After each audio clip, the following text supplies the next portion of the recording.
Kethver floated in his observation tank, watching the new arrivals through the reinforced glass.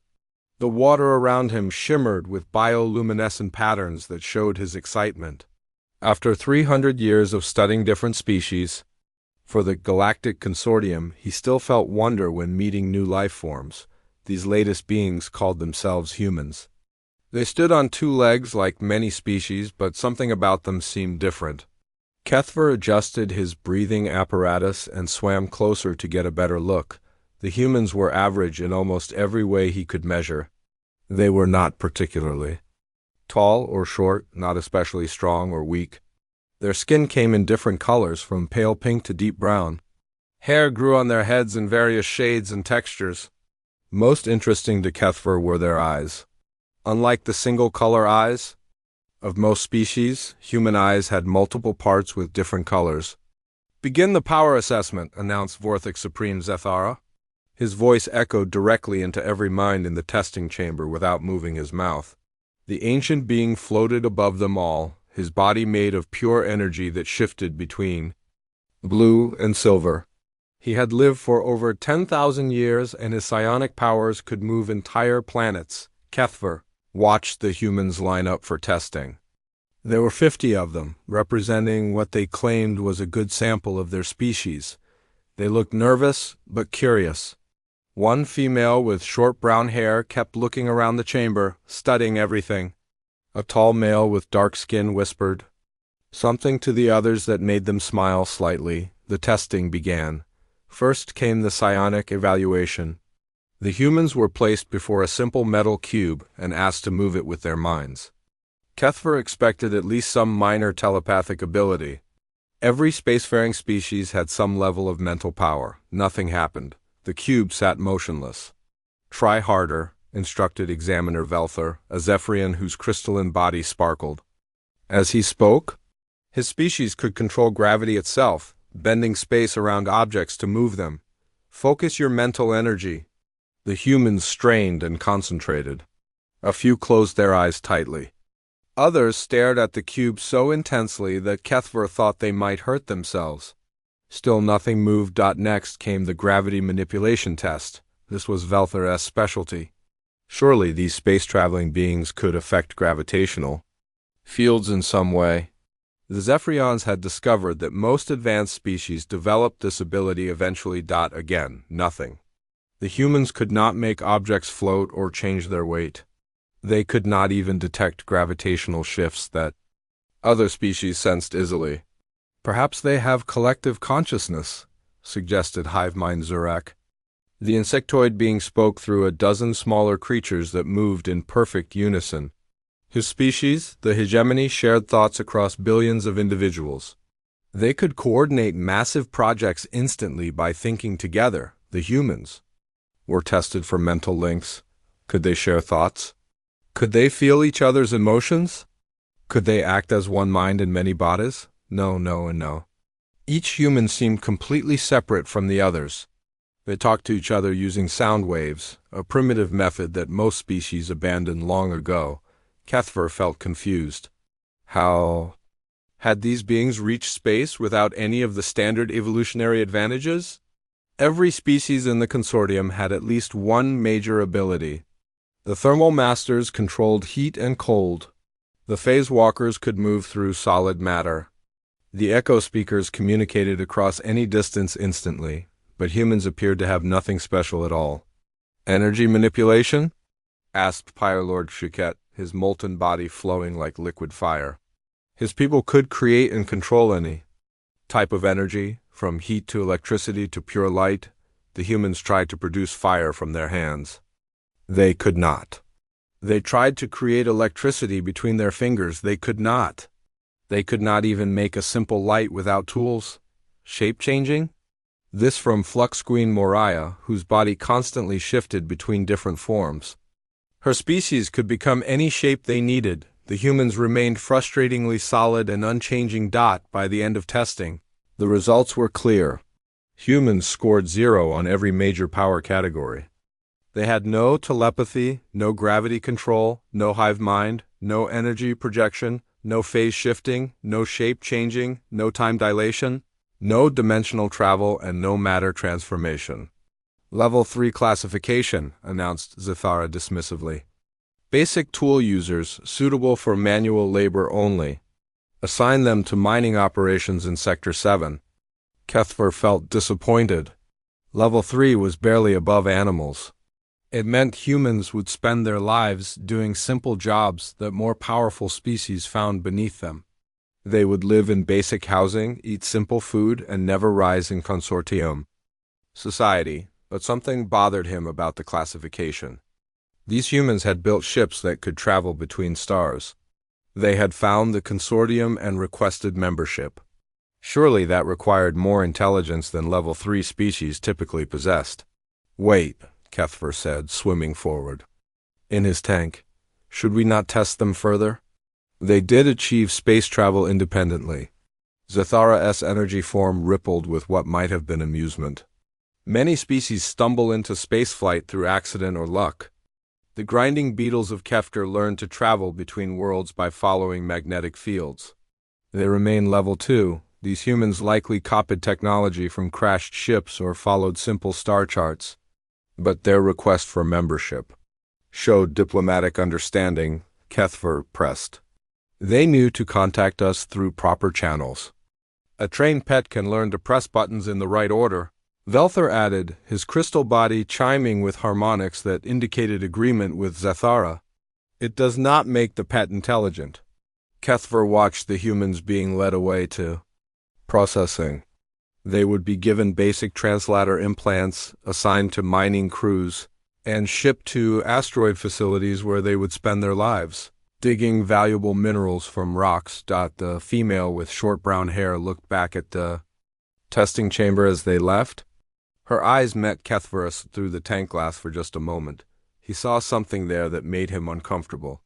Not fear or confusion like most new level 3 species showed. She looked like she was thinking, planning, studying. That night, Kethver reviewed the test recordings in his private quarters. He watched the humans fail every examination. But he also noticed things the other examiners had missed. When the cube did not move during the psionic test, several humans had immediately started discussing why. They theorized about mental techniques, suggested different approaches, and encouraged each other to try new methods. During the gravity test, they had not simply failed and given up. They had experimented. Some humans tried jumping to see if they could affect their own weight. Others attempted to lift objects by hand to understand how gravity worked on them.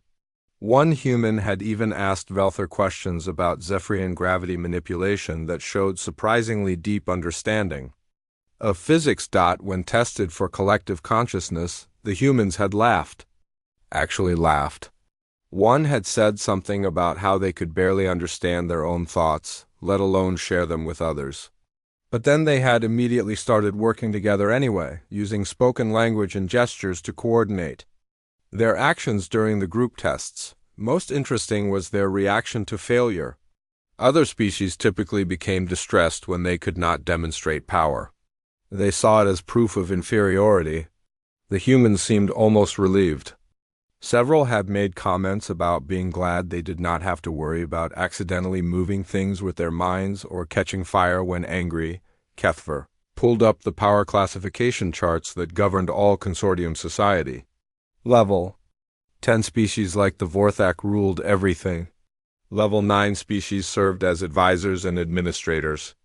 Each level down meant less authority, fewer privileges, and more restrictive lives. Level 3 species were barely considered citizens.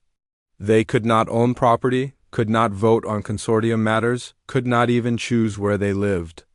They existed to serve higher-level species until they either evolved new abilities or died out. But as Kethver studied the humans' test results more carefully, he began to wonder if the consortium's power measurement system might be missing something important. These beings had crossed the galaxy to find them. They had learned enough about consortium culture to request membership properly. They had built ships, developed technology, and organized their entire species for space travel. None of that should be possible for powerless creatures. Kethver made a decision that would change everything.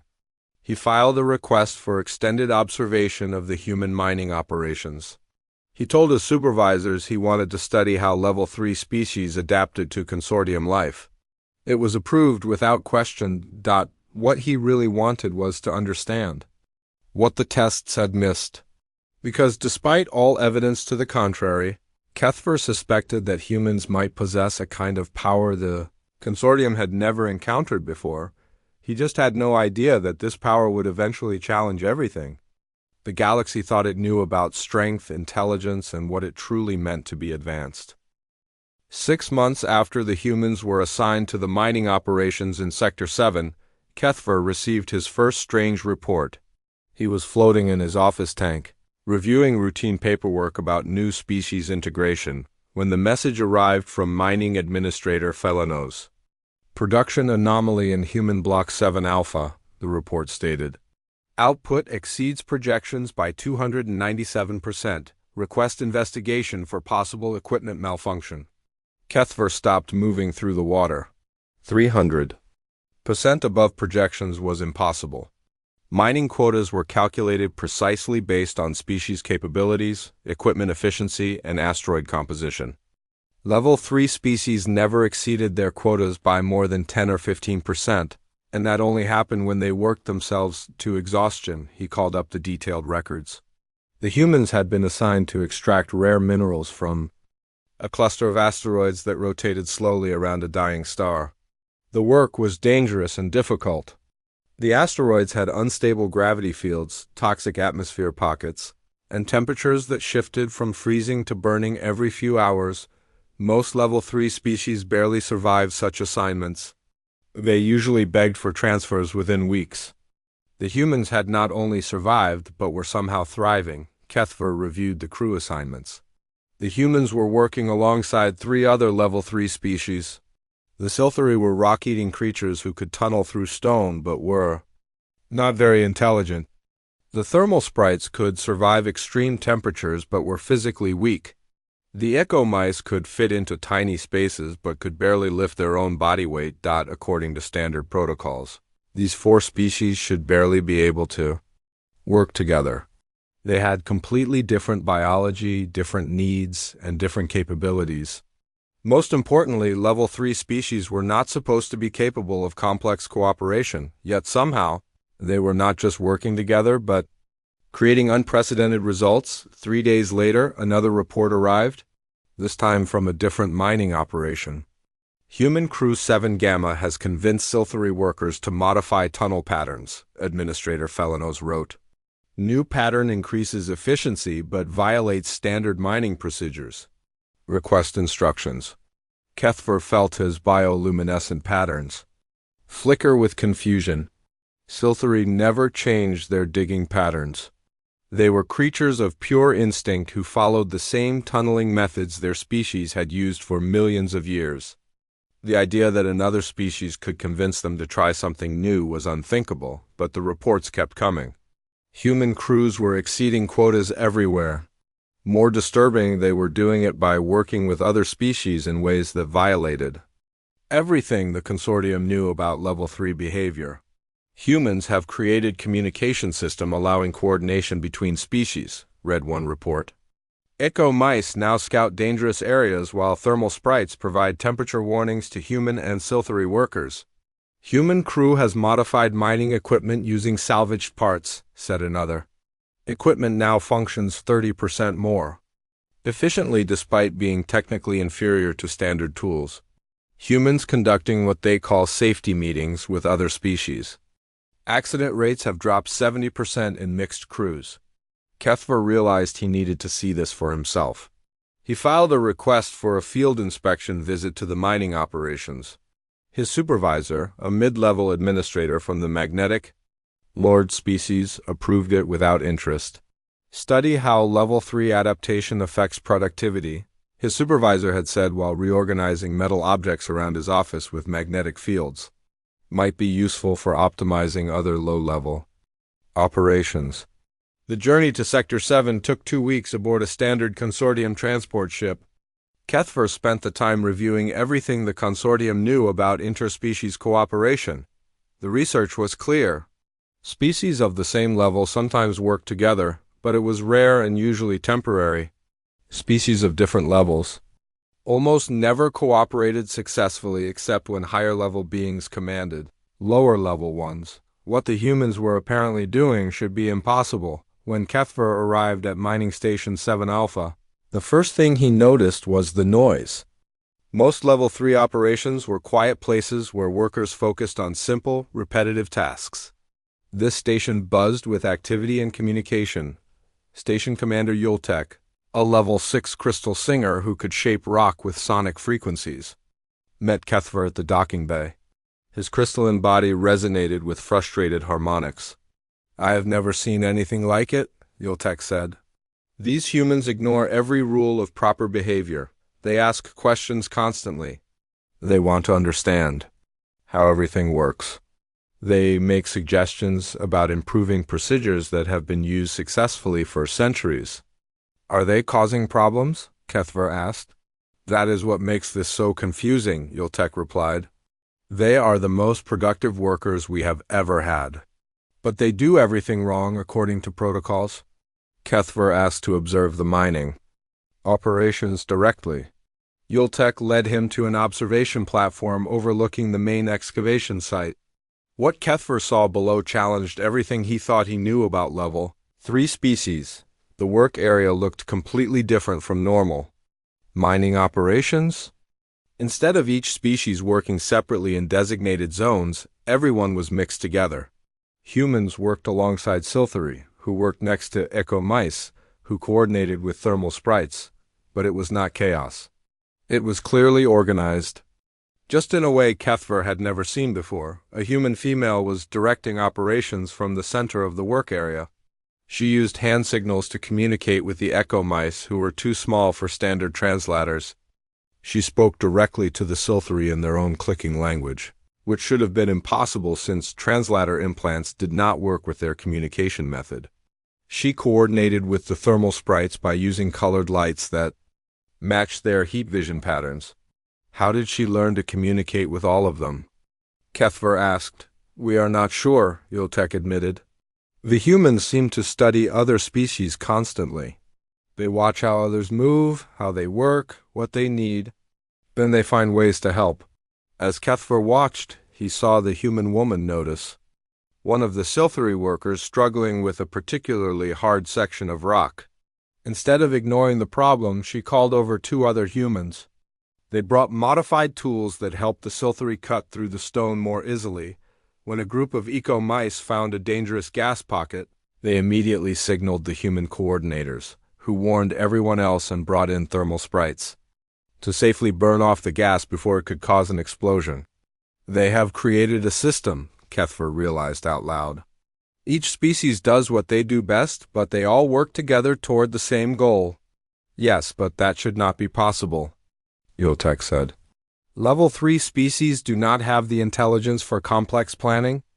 They cannot understand abstract concepts like teamwork or efficiency optimization." Kethver spent the next 3 days observing different human crews. What he discovered amazed and worried him in equal measure. The humans were definitely level 3 in terms of individual power. They could not move objects with their minds, control gravity, or manipulate energy. But they had capabilities that the consortium's testing had completely missed. They were incredibly good at learning. Not just memorizing procedures, but understanding why things worked the way they did. They studied the other species, learned their strengths and weaknesses, and figured out how to combine everyone's abilities for maximum effect. They were also remarkably persistent. When equipment broke down, instead of waiting for replacement parts, they found ways to repair it using whatever materials were available. When they encountered problems, they tried different solutions until something worked. Most surprisingly, they seemed to genuinely care about the other species they worked with. Kethver watched humans share their food rations with hungry Silthery workers. He saw them create comfortable resting areas for eco mice who were too small for standard facilities. They helped thermal sprites regulate their body temperature during difficult shifts. This was completely unprecedented. Level 3 species were supposed to be focused entirely on their own survival. They should not have the mental capacity for empathy or altruism, but the most disturbing discovery came when Kethver accessed the humans' personal communication records. With proper authorization, he could monitor their private conversations to better understand their behavior. What he found made him immediately contact Consortium Command. The humans were not just working efficiently. They were learning about the Consortium itself. They asked questions about how the power classification system worked. They wanted to know why some species had more authority than others. They discussed the strengths and weaknesses of every species. They encountered Dot in one recorded conversation. A human male named Marcus had said something that made Kethver's bioluminescent patterns flash with alarm. "The rock eaters are stronger than they know," Marcus had told another human. "The little mouse things are faster and smarter than anyone gives them credit for. The fire people could probably melt through anything if they really tried. I think a lot of these level 3 species could do a lot more than the bosses realize." Another human had replied, "Makes you wonder what would happen if..." 2 months after his initial visit to the mining stations, Kethver submitted his formal request for extended human observation. The consortium approved it without much interest. To them, he was just studying how lower-level species adapted to their assigned roles, but Kethver had a very different purpose. The more he learned about humans, the more convinced he became that the power classification system had missed something crucial. He needed to understand what that was. His first major discovery came when he gained access to human training records.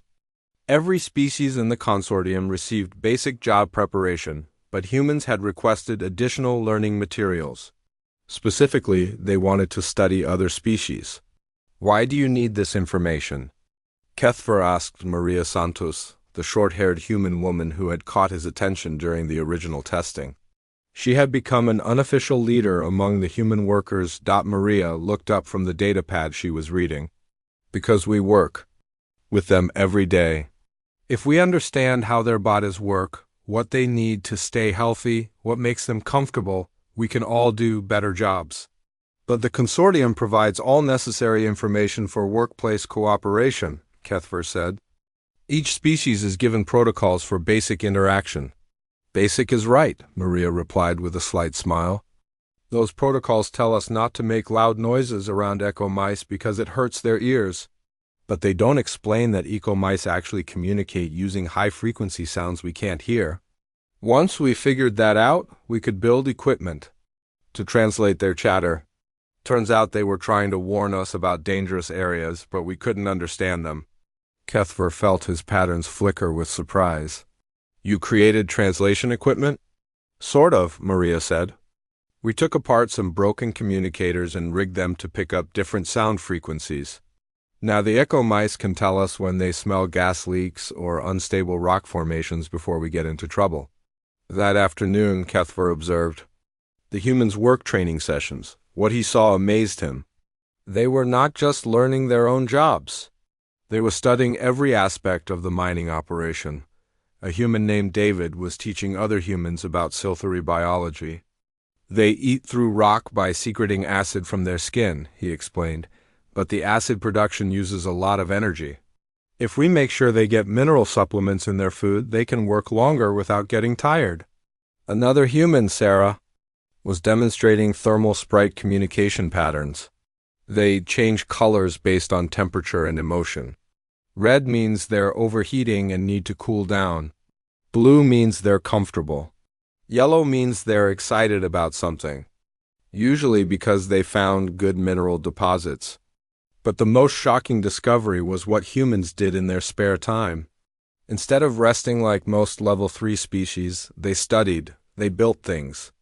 They experimented. Peth single quotes var found them in an unused storage bay that they had converted into what they called a workshop. The humans had collected broken equipment, spare parts, and discarded materials.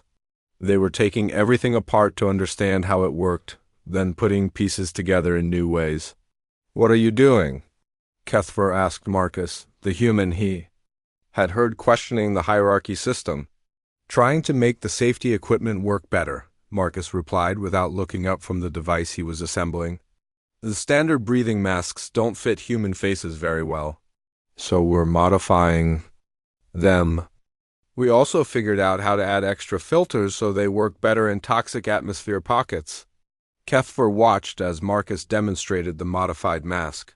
It was clearly more effective than the original design. Did you get permission for these modifications? We asked, said Sarah, looking up from her own project. The supervisor said as long as we don't break anything important, we can tinker with the spare equipment. This is not just tinkering, Kethver said. This is engineering. How do you know how to do this? We don't really, Marcus admitted. We just try things until something works. When one approach fails, we try another. Eventually we figure it out. That was when Kethver realized something that made his water tank feel suddenly cold. The humans were not just adapting to their assigned work. They were improving everything they touched. And they were doing it through a process the consortium had never encountered. Before trial and error, experimentation, learning from failure, most species in the consortium were born with their primary abilities fully developed. A Vortha could move objects with thought from childhood. A Zephyrian controlled gravity instinctively. The idea of gradually learning and improving through practice was foreign to beings who started with natural power, but humans seemed to get better at everything the more they did it. Their individual abilities were weak, but they never stopped growing stronger. Kethver spent the next week documenting human behavior patterns. What he found concerned him deeply. The humans were not just studying other species and improving equipment. They were analyzing the entire consortium power structure. They had somehow obtained information about higher-level species and their abilities. The crystal people can shape rock with sound waves, he heard one human explain to others. But they have to be in physical contact with the material. Their range is limited. The energy beings are incredibly powerful, another added, but they use a lot of power to maintain their forms. They probably need regular rest periods to recharge. The hive minds are efficient for coordination, but if you disrupt their communication network, individual members become confused and disoriented. Kethver felt alarm growing in his chest. The humans were not just observing other species' abilities. They were identifying weaknesses and limitations.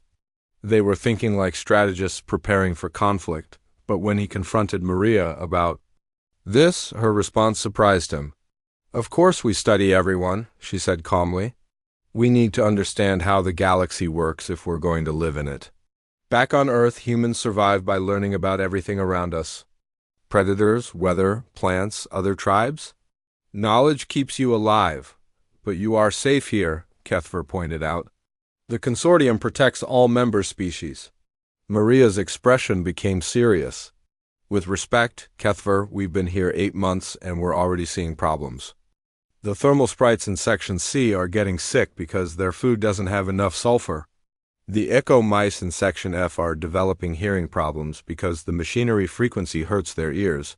The Silthery everywhere are showing signs of malnutrition because nobody realized they need trace metals that aren't in their assigned food. Those are minor issues, Kethver said. They can be reported through proper channels. We tried that, Maria replied. The reports get filed and nothing happens. So we started fixing things ourselves. We trade some of our food rations to get sulfur supplements for the thermal sprites. We modified the machinery to run at different frequencies. We found ways to get trace metals into the Silthery food supply. Kethver stared at her. You are violating multiple regulations. We're keeping people alive, Maria said firmly. In our experience, that's more important than following rules that don't work. That night, Kethver reviewed all his observations and came to a conclusion that terrified him. The humans possessed a type of intelligence that the consortium had never encountered. They could not read minds or manipulate energy, but they could understand complex systems and find ways to improve them, more dangerous. They seemed completely unimpressed by the consortium's power hierarchy. They treated Level 6 supervisors and Level 3 workers with equal respect. They judged beings by their actions and competence.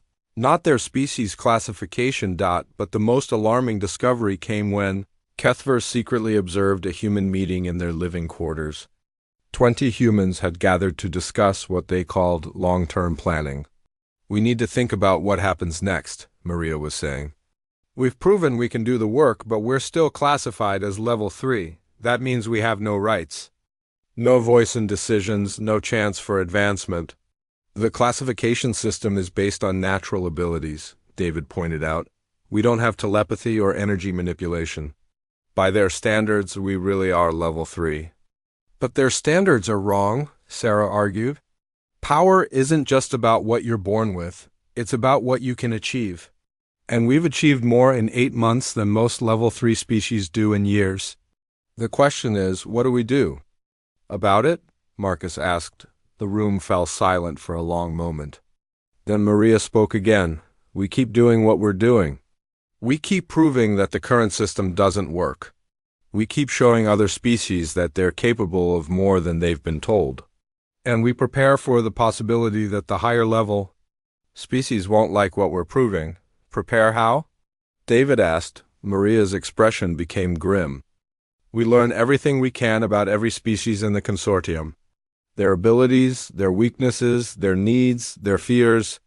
Because eventually they're going to realize that if we're right about power not being just about natural gifts, then their entire civilization is built on a lie." Kethver left the observation post with his mind racing. The humans were not just adapting to consortium life.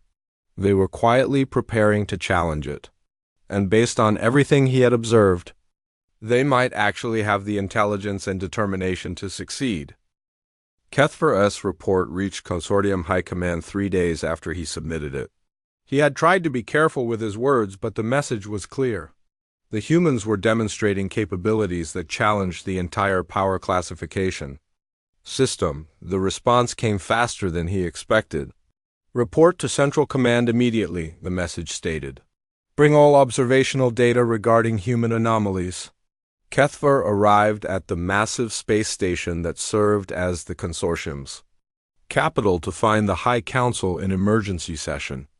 Representatives from all the major species floated, stood, or hovered in the Great Chamber according to their biology and rank. At the apex of the room, Vorthix Supreme Zathara glowed with silver energy that indicated displeasure. Below him, the other level 9 and 10 species showed similar signs of agitation. "Explain these claims," Zathara commanded, his mental voice pressing into every mind present. "You suggest that level 3 beings are somehow threatening established order?" Kethver activated his presentation display and began showing the data he had collected. Production reports showing impossible efficiency gains. Video recordings of cross-species cooperation that violated standard behavioral patterns. Evidence of technological innovation that should have been beyond level 3 capabilities. "These humans learn," Kethver explained to the assembled council. "Not just job training, but everything. They study other species, understand their needs, find ways to help them exceed normal limitations. They modify equipment to work better. They solve problems through experimentation and persistence." "Interesting pets," commented Velther, his crystalline form chiming with dismissive harmonics, "but irrelevant to consortium governance. With respect," Kethver continued, "I believe they represent something unprecedented. They do not have great natural power, but they have the ability to improve any situation they encounter. More importantly, they inspire other species to exceed their expected capabilities." Hive Mind Zorak spoke through his collective consciousness. "Other level 3 species working beyond normal parameters is concerning. This suggests potential disruption of workforce efficiency calculations." That was when Flux Queen Moriah, whose shape-shifting abilities made her one of the most influential level 9 beings, made a suggestion that changed everything. "Perhaps we should demonstrate why the hierarchy exists," she said, her form rippling. "Between different configurations. A public exhibition showing the vast difference between true power and clever mimicry. It would remind all species of their proper place." Zathara's energy patterns shifted to indicate interest. "Elaborate." Choose their best representative, Moriah continued. Have them face one of our greatest champions in single combat. Broadcast it across the galaxy. When their champion is easily defeated, it will end any questions about their proper classification. The idea appealed to the High Council. It was clean, simple, and would reinforce the power structure that had maintained galactic stability for millennia. I will personally participate, Zathara announced. My psionic abilities will demonstrate the unbridgeable gap between level 3 limitations and true evolutionary advancement. Kethver felt his bioluminescent patterns flashing with alarm. Supreme Zathara, with greatest respect, I recommend caution. These humans have shown remarkable adaptability. They may not respond to such a challenge as expected. You concern yourself unnecessarily, Zathara replied. I have existed for 10,000 years. I can move mountains with thought alone. No amount of cleverness can overcome such a fundamental difference in capability. The exhibition was scheduled for 3 weeks later. The announcement went out across the galaxy. Humans would select their finest warrior to face the Supreme Vorthek in combat. The match would be broadcast to every world in consortium space. When the news reached the mining stations, the human response surprised everyone. They did not seem worried or honored by the challenge. Instead, they held what they called planning meetings. Maria Santos was chosen as their representative, not because she was their strongest fighter, but because she was their best problem solver. Kethver was given permission to observe the human preparations. What he saw convinced him that the consortium was making a terrible mistake. Maria did not train by lifting weights or practicing combat moves. Instead, she studied. She reviewed every available recording of Vorthek abilities. She analyzed the combat arena specifications. She researched the rules of engagement. I cannot match his power, she told the other humans during one planning session. But power has weaknesses. The stronger an ability is, the more energy it uses. The more complex it is, the more things can go wrong. What's your strategy? Marcus asked. Make him work harder than he expects, Maria replied. Force him to use maximum power continuously. Find ways to turn his strength against him. And most importantly, do not fight the battle he wants to fight. The humans spent 2 weeks building equipment for Maria to use. They were limited to standard consortium materials, but they used the same innovative approach they had applied to mining operations. They took apart and rebuilt everything to work better. When Kethver saw their final preparations, he tried one last time to warn the High Council. The humans are not approaching this as a traditional combat challenge, he reported.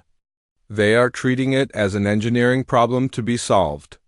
Engineering cannot overcome the laws of physics, Zathara responded confidently. I will demonstrate this conclusively. The day of the exhibition arrived. The combat arena was a massive spherical chamber designed to contain the energies of high-level beings fighting at full power. Spectators watched from protected observation galleries while cameras broadcast the event across the galaxy. Zathara entered the arena in his full glory, his energy form blazing with power that could reshape matter at the molecular level. The arena's protective barriers hummed with strain just from containing his presence. Maria Santos walked into the arena wearing modified mining equipment and carrying a collection of tools that looked primitive compared to the cosmic forces arrayed. Against her, the contrast was deliberately dramatic. The galaxy's most powerful being facing a level 3 worker who looked like she had just come from a construction site. Begin, announced the referee, a level 8 crystal harmonic whose voice resonated through the arena's structure. Zathara immediately demonstrated why he ruled the galaxy. With a casual thought, he lifted massive chunks of the arena floor and hurled them at Maria with enough force to shatter mountains. Maria did not try to stop them. Instead, she dove and rolled, using the arena's architecture to shield herself. The projectiles smashed into the walls behind her, creating a cloud of debris that obscured vision. Zathara increased his assault, using his psionic abilities to create a storm of telekinetic force that should have crushed any physical being instantly, but Maria was no longer where the attacks were aimed. She had studied his patterns during her preparation and learned that Vorthak's psionic targeting required line of sight or mental focus on a specific location. By constantly moving and using the debris cloud for cover, she made herself difficult. To target precisely, frustrated, Zathara began using area attacks, filling entire sections of the arena with destructive energy that should have been impossible to avoid. That was when Maria revealed her real strategy. The equipment she carried was not weapons. It was a collection of modified reflectors, absorbers, and redirectors built from mining gear. She used them to bounce Zathara's own attacks back at him, forcing him to defend against his own power. The arena filled with chaos as reflected energy beams, redirected telekinetic forces, and scattered debris created a battlefield where raw power became a liability. Zathara found himself working harder and harder to maintain control, while Maria seemed to anticipate his every move. What the galaxy witnessed was unprecedented.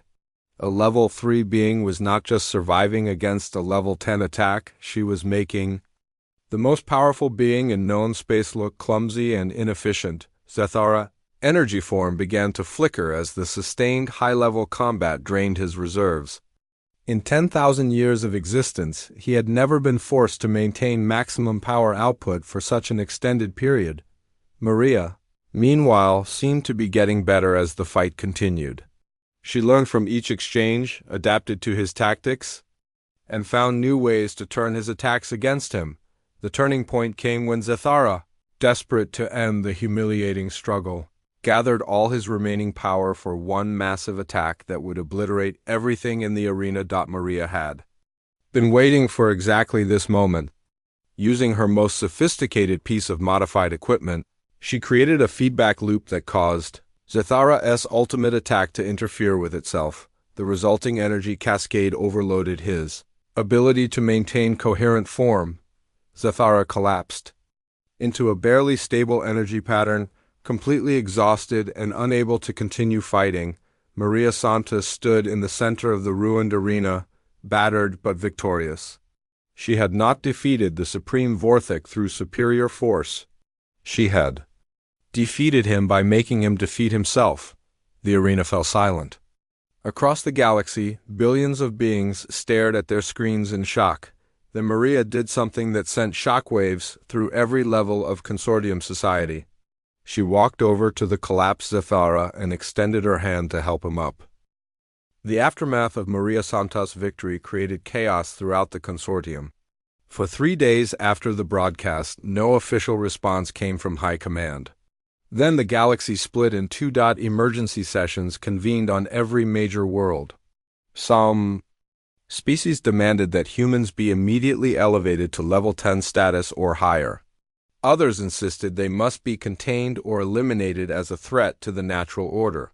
The middle levels of the hierarchy found themselves questioning everything they had believed about power and position. Kethver watched the upheaval from his quarters, monitoring communications from across the galaxy. What he saw both amazed and worried him. On the mining worlds, level 3 and 4 species were organizing themselves for the first time in consortium history. The Silthari had stopped following their ancient tunneling patterns and were experimenting with new approaches. Echo mice were forming larger groups and attempting complex tasks they had never tried before. Thermal sprites were working together to create heat patterns that spelled out messages demanding better treatment, but the reaction from higher-level species was violent. Level 7 and above beings were calling for immediate military action against what they termed the human contamination. Several outer worlds had already declared martial law to prevent lower-level species from organizing. The crisis came to a head when Ambassador Maria Santos, as she was now being called, requested a formal audience with the full Consortium Council, not to defend humanity's actions, but to propose something unprecedented. "We want to present a new way forward," Maria announced to the assembled representatives. "Not just for humans, but for everyone." The council chamber was more tense than Kethver had ever seen it. Zathara, still weakened from his defeat, glowed dimly at the apex of the room. His humiliation had shaken the confidence of every high-level being present. Speak, Zathara commanded. Though his mental voice lacked its usual overwhelming force, Maria stood in the center of the chamber, looking small and fragile, surrounded by beings who could reshape reality with their thoughts. But her voice carried clearly to every corner of the vast space. The power classification system is based on individual abilities, she began. But individual power is not the only strength that matters. We propose eliminating the hierarchy entirely and creating a true confederation where each species contributes their unique capabilities to solve collective challenges. The reaction was immediate and explosive. Half the council erupted in outrage while the other half demanded to hear more. Arguments broke out between species that had maintained peaceful relations for centuries. Impossible, declared Velther, his crystalline form resonating with harsh frequencies. The hierarchy maintains order. Without it, there would be chaos. With respect, Maria replied calmly, the current system wastes most of the galaxy's potential. You have the sulfury digging simple tunnels when they could be creating complex underground cities. You have echo mice carrying messages when they could be designing intricate mechanical systems. You have thermal sprites providing basic heating when they could be powering advanced manufacturing. Lower species lack the intelligence for complex tasks, insisted Hivemind Zurak. They lack opportunity and encouragement, Maria corrected. In 8 months of working together, we have seen every so-called lower species exceed their supposed limitations when given the chance and support to try. Kethver found himself swimming forward in his tank. I can confirm this, he announced. My observations show that species working with humans consistently perform beyond their classified capabilities. Because humans inspire others to question their limitations, added Moriah, her shape-shifting form rippling with what might have been concern. This destabilizes the fundamental order that has maintained galactic peace for millennia. What you call peace, we call stagnation, Maria said. How many problems could be solved if everyone worked together instead of being locked into rigid roles? How much could everyone achieve if they were encouraged to grow instead of being told they have fixed limitations? That was when David Kim, another human representative, stepped forward with a presentation that stunned the council into silence. We have created a preliminary analysis of what galactic civilization could accomplish under a cooperative model, he announced, activating a holographic display that filled the center of the chamber. The display showed detailed projections of technological advancement, resource utilization, and social development under different organizational systems. The numbers were staggering. Current consortium efficiency is approximately 37% of theoretical maximum, David explained. Most species operate well below their potential, because they are assigned roles based on single abilities rather than comprehensive capabilities. A cooperative confederation could increase overall galactic productivity by over 400% within 50 years. Impossible calculations, Zathara declared, but his energy patterns showed uncertainty. The math is correct, confirmed. Arithmetic Lord Nexum, a level 8 being whose species specialized in complex calculations. I have verified their projections. The efficiency gains are theoretically achievable. But at what cost? Demanded War Master Korvac, a level 9. Being whose species had maintained order in the outer systems for generations. This would require dismantling institutions that have existed for thousands of years.